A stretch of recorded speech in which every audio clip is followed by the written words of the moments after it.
A palavra de Deus, você abra a sua Bíblia no Evangelho de Lucas, no capítulo 15, e nós iremos ler os versos 11 a 24. Lucas, capítulo 15, versos 11 a 24. Que ao ouvirmos a palavra do Senhor, estejamos com a mente aberta, estejamos com o coração receptivo para essa palavra que é verdadeira, essa palavra que produz a salvação, essa palavra que produz cura, essa palavra que produz libertação. Então, vamos então ouvir essa palavra com alegria. Certo homem tinha 2 filhos. O mais moço deles disse ao pai: Pai, dá-me a parte dos bens que me cabe. E ele lhes repartiu os haveres. Passados não muitos dias, o filho mais moço, ajuntando tudo que era seu, partiu para uma terra distante e lá dissipou todos os seus bens, vivendo dissolutamente. Depois de ter consumido tudo, sobreveio àquele país uma grande fome e ele começou a passar necessidade. Então ele foi e se agregou a um dos cidadãos daquela terra, e este o mandou para os seus campos a guardar porcos. Ali desejava ele fartar-se das alfarrobas que os porcos comiam, mas ninguém lhe dava nada. Então, caindo em si, disse: Quantos trabalhadores de meu pai têm pão com fartura e eu aqui morro de fome. Levantar-me-ei e irei ter com o meu pai. Ele direi: Pai, pequei contra o céu e diante de ti, já não sou digno de ser chamado teu filho, trata-me como um dos teus trabalhadores. E levantando-se foi para seu pai.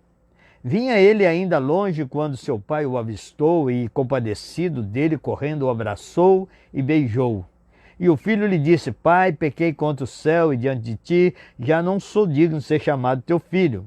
O pai, porém, disse aos seus servos: Trazei depressa a melhor roupa, vestiu, ponde-lhe um anel no dedo e sandálias nos pés. Trazei também, matai o novilho cevado, comamos e regozijemo-nos, porque este meu filho estava morto e reviveu, estava perdido e foi achado, e começaram a regozijar-se. Seja bem-vindo, meu querido parceiro, pastor Antônio Pereira Malta. Deus lhe abençoe. Irmã Fátima, seja bem-vinda. Este texto é conhecido como a parábola do filho pródigo, né? Lembrando aqui que esse título é dado os tradutores dessa versão, né? No original nós não encontramos esta divisão, esses títulos, como nós não temos divisão de capítulos nem versículos, e foi colocado com o tempo divisão de capítulos e versículos para orientar e ficar mais fácil da congregação, então, encontrar o texto que o pregador lia nos encontros, nos cultos.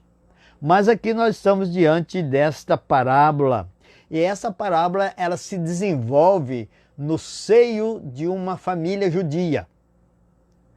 E nós vamos observar que pela manifestação do filho mais velho, nós vamos ver que todos da casa, todos os homens, tinham evidentemente suas obrigações. Mas o que nos deixa transparecer nesta parábola é que o filho mais moço, também olhando para a reação do irmão mais velho quando ele retorna, lá no final desta parábola, é que esse jovem, esse rapaz, o mais novo, não gostava muito desse negócio de trabalho, ele não gostava muito das responsabilidades que eram dadas a ele dentro da casa. De modo que o filho mais velho, no final, ele vai dizer: eu nunca transgredi nenhuma lei, nenhuma ordem do Senhor. né? Então, dá a ideia de que esse jovem não era lá um jovem muito obediente naquilo que o pai colocava. Seja bem-vindo, pastor Nildo Rodrigues, Ivone e Tanci. Então, ele era um jovem não muito dado às responsabilidades.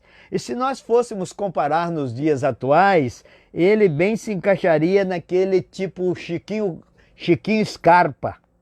Quem é que lembra do Chiquinho Scarpa? O famoso playboy, né? Título dado para definir aquele rapaz que de família rica, que não era dado ao trabalho, mas era dado a esbanjar. Era o garoto dado ao jogo. O playboy era o garoto dado ao jogo amoroso, dado ao jogo festivo, dado ao jogo de farras, dado ao jogo de esbanjar dinheiro. E era a ideia, era o princípio, era o espírito deste jovem rico. Porque o irmão mais velho tinha dele o seguinte conceito: desperdiçador de bens com as prostitutas. Porque quando ele volta, ele fala, esse aí, né, que pegou os bens e foi desperdiçar com as prostitutas, o senhor está recebendo, fazendo uma festa. Então ele era o playboyzinho da família, e ele então teve essa experiência que foi uma experiência não dolorosa, foi dolorosa para ele e que o fez voltar com saudade daquilo que tinha na sua casa. Talvez essa fosse, ou eu acredito que foi uma cobrança justa do irmão mais velho, né? Talvez pedindo ao pai que enquadrasse o irmão caçula nas responsabilidades da família. Talvez sofrendo a pressão, esse jovem playboy da sua época chama o pai para uma conversa. E nessa conversa ele vai fazer um pedido ousado, eu diria um pedido desrespeitoso. O que ele pede? Pai, dá-me parte dos bens que me cabe. Por que o pedido aqui, eu estou dizendo que foi mais do que ousado, foi desrespeitoso? Porque era uma posse antecipada. Na família judia, primeiro, e como ainda continua hoje, a herança só é repartida depois que o pai, depois que o chefe da família, ele falece, ele morre. E aqui quando ele antecipa esse pedido, é como ele estivesse dizendo para o seu pai, pai, o senhor para mim já deixou de ser pai, o senhor para mim já morreu, e eu quero que o senhor antecipe a minha herança, porque eu não quero mais conviver com vocês, o senhor não tem, eu não tenho como a figura principal na minha vida, eu estou cansado de estar aqui debaixo desse teto, de ouvir todos os dias aquilo que o senhor coloca para a gente fazer, de modo que o senhor me dê aquilo que me cabe, eu quero a minha herança. E olhando para isto, irmãos queridos, quantos que hoje estão fazendo exatamente isso diante de Deus? Estão exigindo as bênçãos que lhes cabem por herança. Como se Deus fosse um pai morto. Eles estão querendo já viver aquilo que está preparado para a herança, para herdarmos quando Jesus Cristo voltar, já estão querendo viver hoje. Já estão querendo viver a vida de glorificação antes de chegar a herdar aquilo que está prometido. Em Provérbios, no capítulo 20, verso 21, há um versículo que deve nos chamar a atenção. Diz assim, Provérbios 20, 21, a posse antecipada de uma herança, no fim não será abençoada. E na versão da linguagem de hoje diz, a riqueza que é ganha facilmente não faz bem a gente. Voltemos ao jovem filho. Por que quis antecipar os seus direitos? E eu entendo porque ele queria viver livre das obrigações que é comum à posição, à condição de filho enquanto vive na casa do pai. Ele queria viver uma vida sem regras. Ele queria viver uma vida sem ordem. Ele queria viver uma vida sem nenhuma responsabilidade. Ele queria viver uma vida sem dar satisfação de coisa alguma para o seu pai. E muitos que tomam uma decisão como esta vivem amargamente, porque lá no lugar estranho descobre que era feliz e não sabia. Foi o que esse jovem descobriu na sua experiência. Foi exatamente isso também. E aí a gente volta para a experiência de Adão. Foi exatamente isso que Adão fez, por decisão própria. Teve que sair da casa do pai, do jardim do Éden, e quando começou a sentir os verdugos da vida, quando começou a sentir os abrolhos, os espinhos do mundo, quando começou a comer o pão que o diabo amassou, ele teve saudade. Certamente da casa do pai, com certeza. O jovem projetou aquilo que iria fazer e onde, de modo que houve uma premeditação. Ele premeditou todo o processo da sua saída.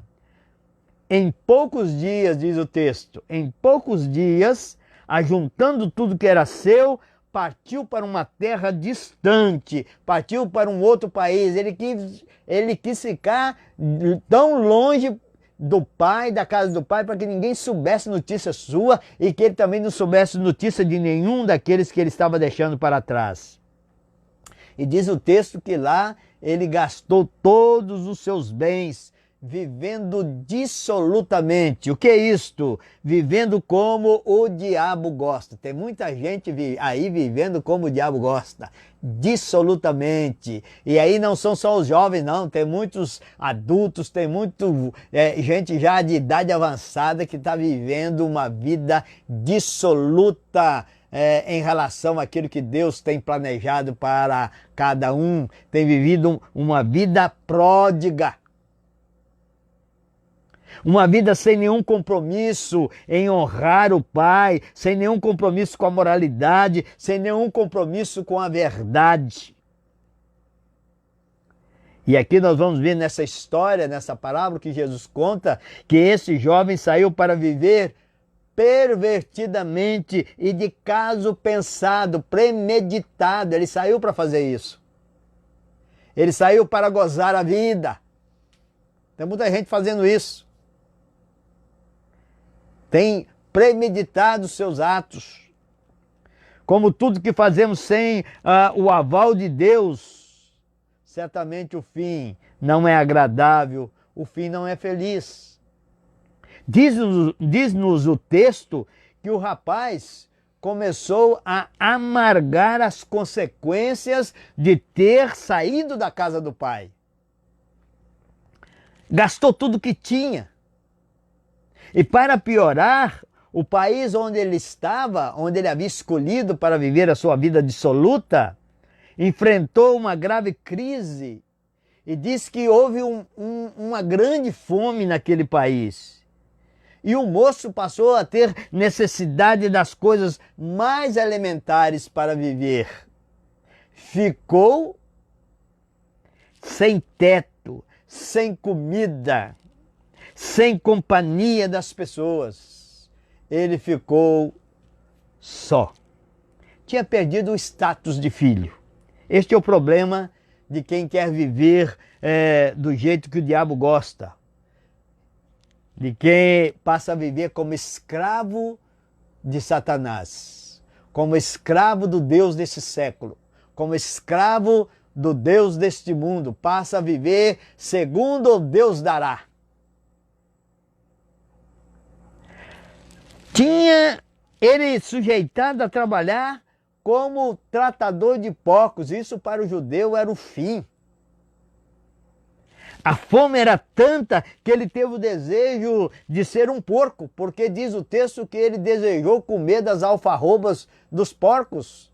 Ele desejou, a fome era tanta que ele desejou comer o que os porcos comiam, porque ninguém dava nada para ele.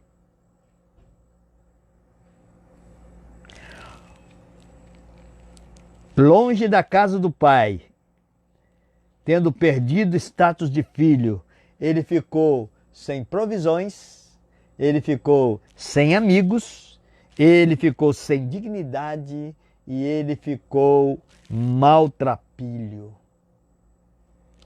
Quem sai da casa do pai para ser senhor da própria vida, descobre-se transformado numa pessoa sem rumo, sem perspectiva, sem esperança, sem valor e sem alegria. Completamente uma vida sem graça. E uma vida sem graça é a vida mergulhada na desgraça. Não vale a pena sair da presença do Pai para viver vida de playboy. Não vale a pena. Mas o interessante, notar nessa história que Jesus conta, que algumas coisas haviam ficado naquele jovem. Algumas coisas haviam ficado naquele jovem. A primeira havia ficado naquele jovem a memória. Ele lembrou de como era a vida antes. O verso 17 diz: então, caindo em si, disse: quantos trabalhadores de meu pai têm pão com fartura e eu aqui morro de fome. Ainda que vivendo dissolutamente, ainda que vivendo de uma maneira completamente fora dos padrões daquilo que havia aprendido na sua casa, ele não perdeu a memória do que ele tinha antes. Ele também não perdeu a saudade. O dia que alguém deixar de sentir saudade é porque já morreu. Mas ele diz o verso 18, ele lembrou da sua casa, sentiu saudade do que lá ele tinha, e ele tomou e deu uma decisão, disse: levantar-me-ei e irei ter com meu pai. Ele sentiu saudade do seu pai. Uma outra coisa que ficou naquele jovem é que ele não perdeu o valor que tem o pai. No verso 18, ele tomou a decisão que iria diante do pai dizer: pai, pequei contra o céu e diante de ti. Eu fiz uma coisa terrível. O Senhor, agora descobri que o Senhor é importante na minha vida, que o que eu fiz foi um pecado contra o Senhor, contra os céus. Outra coisa que ele não perdeu foi o reconhecimento de que tinha pisado na bola. No verso 19 ele diz: já não sou digno de ser chamado teu filho. O que eu fiz foi extremamente grave. E se o Senhor me aceitar de volta, o Senhor tem todo o direito de não mais me chamar de filho. Ele também não perdeu o reconhecimento de que o pai poderia fazer dele o que quisesse. E no verso 19 ele diz: trata-me como um dos teus trabalhadores. E por fim, ele não perdeu a coragem de voltar caso tudo desse errado como deu. Ele diz, o verso 20, e levantando-se foi para o seu pai. Então essas foram as atitudes antes que o fez sair para o mundo e agora as atitudes que o faz voltar para a casa do pai. E a reação do pai foi espetacular. Diz o texto que vinha ele ainda longe, quando seu pai o avistou e, compadecido dele, correndo, o abraçou e beijou. O pai, porém, disse aos seus servos: trazei depressa a melhor roupa, vestiu, pondo-lhe um anel no dedo e sandálias nos pés. Trazei também e matai o novilho cevado, comamos e regozijemo-nos, porque este meu filho estava morto e reviveu, estava perdido e foi achado, e começaram a regozijar-se. O pai sempre tem a esperança de que um dia o filho retorne. E ele sempre espera isso. Quando o filho aparece lá no fundo da estrada, o pai foi ao encontro do filho. Foi ao encontro do filho cheio de graça, cheio de perdão, cheio de misericórdia, cheio de uma vida nova para dar àquele filho. Encontrou aquele jovem um pai não reacionário, mas um pai cheio de amor, um pai cheio de compaixão. E eu quero concluir aqui, trazendo esta parábola para os dias atuais e trazendo esta parábola para os dias atuais, nós vamos verificar que o pai dessa parábola é Deus. A casa onde estava esse jovem é o reino de Deus, é a igreja, é a família de Deus. O filho pródigo é aquele que sai da casa do pai, é aquele que resolve viver uma vida por conta, é o homem que saiu um dia da casa do pai, chamado Jardim do Éden. Foi lá que começou a história do primeiro filho pródigo. O país é o mundo. O homem passou a viver num mundo que rejeita a influência de Deus. Mundo do caos, cujo estado de coisas é governado por Satanás. No mundo as pessoas comem o pão que o diabo amassa, como das bolotas que ele dá. O pão da miséria, o pão do ódio, o pão da droga, o pão do vício, o pão da prostituição, o pão da mentira, o pão do roubo, o pão da inveja, o pão da discórdia. E o patrão do mundo é o diabo. E a Bíblia diz que o diabo paga com a morte,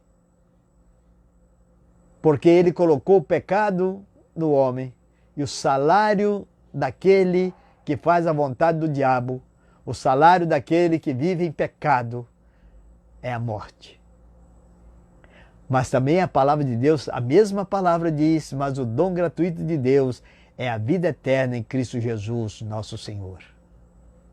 Quando nós retornamos, nós somos atingidos por esse dom gratuito de Deus, em que nos tira desse estado de morte, em que nos tira desse estado de pródigo e nos traz novamente para o seio da sua casa paternal. No mundo, o filho perdido diverte-se a valer. Tudo lhe é propício, mas em dado momento ele se vê em tristeza, frustrações, desânimos, enfermidades, traições. O pai que é Deus nunca deixou de ser pai, nunca perdeu as esperanças. O problema é que muitas pessoas não querem ser filhos nem filhas. Não é o problema do pai. O problema são das pessoas que não querem voltar ao status de filhos, que foi perdido lá no Jardim do Éden. E é preciso retornar para a casa do pai. É preciso tomar uma decisão para sair desta vida que é uma vida completamente enganosa, uma vida que parece ser boa, como diz Jesus Cristo, que larga é o caminho, larga é a porta, espaçoso é o caminho de alegria momentânea, o caminho de prazeres momentâneos, mas diz Jesus que o fim desse caminho é a morte. Mas o Pai está sempre aguardando. Deus ama tanto, gosta tanto e deseja tanto ser Pai, que Ele nos mandou o Senhor Jesus Cristo para nos fazer seus filhos e filhas, para nos trazer de volta a esse status de filho. O Pai nunca deixou de ser Pai. Ele está sempre aguardando o retorno do filho à casa. Por isso Jesus disse, na casa de meu Pai há muitas moradas. Então, portanto, quero falar para você que já teve uma experiência com o Evangelho, mas resolveu sair para viver dissolutamente. Eu quero dizer para você nesta noite que o Pai te espera. O Pai espera o seu retorno. O seu lugar de filho está sendo aguardado pelo Pai que quer receber você amorosamente. Foi por isso que Jesus Cristo veio. E para você que está ouvindo essa mensagem nesta noite, para você que vai ouvir essa mensagem, pode ser que outros estarão, eu creio e desejo que outros estejam depois ouvindo essa mensagem, que você possa considerar. Essa experiência pode ser a sua, a experiência de retornar aos braços do Pai Celestial em Jesus Cristo. Você que está fora do Evangelho, volte. Você que está fora da graça de Deus, você que por uma fraqueza caiu, o Senhor quer te levantar, o Senhor quer trazer você de volta, o Senhor quer abraçá-lo, o Senhor quer festejar com você o seu retorno. Não ande por aí como um pródigo. Volte para a casa do Pai. Ele espera você de braços abertos na pessoa bendita de Jesus Cristo. Que Deus te faça compreender isso. Que Deus te abençoe. Que Deus te guarde. Que Deus faça com que essa palavra hoje ela produza libertação na sua vida. Em nome de Jesus. Amém? Vamos orar, encerrando esse encontro. E lembrando que amanhã, às 19h30, em Conversas Bíblicas, nós estaremos com vocês, eu e o pastor Antônio Pereira Malta. Pai, nós te agradecemos pela tua palavra, porque o Senhor é o Deus Pai amoroso, que o Senhor aguarda o retorno daqueles que estão vivendo, ó Pai, vidas completamente longe do Senhor, mas que o Senhor em Cristo Jesus trouxe a oportunidade de serem resgatadas. Que todos, ao ouvir essa palavra, ó Deus, sintam o desejo de voltar para o teu seio, de onde nós saímos em Adão, na queda, quando ele foi enganado pela serpente juntamente com Eva, e ali nós caímos e ali nós saímos da casa. Mas nós queremos retornar. E nós te louvamos porque nós, já com essa experiência em Cristo, já retornamos, já estamos novamente no seio da tua família. E somos em Jesus Cristo chamados e recebidos pelo Senhor como filhos e filhas. Pedimos por aqueles que ainda estão vivendo dissolutamente neste mundo, que sejam pelo poder do Espírito Santo convencidas a voltarem, convencidas, ó Deus, a deixarem de comer as bolotas que o diabo tem oferecido para então passar a comer, a se alimentar do pão da vida, o pão vivo que é o Senhor Jesus. Nós oramos pedindo libertação nesta noite, em nome de Jesus. Amém. Deus abençoe, um beijo no seu coração e até amanhã, se Ele permitir.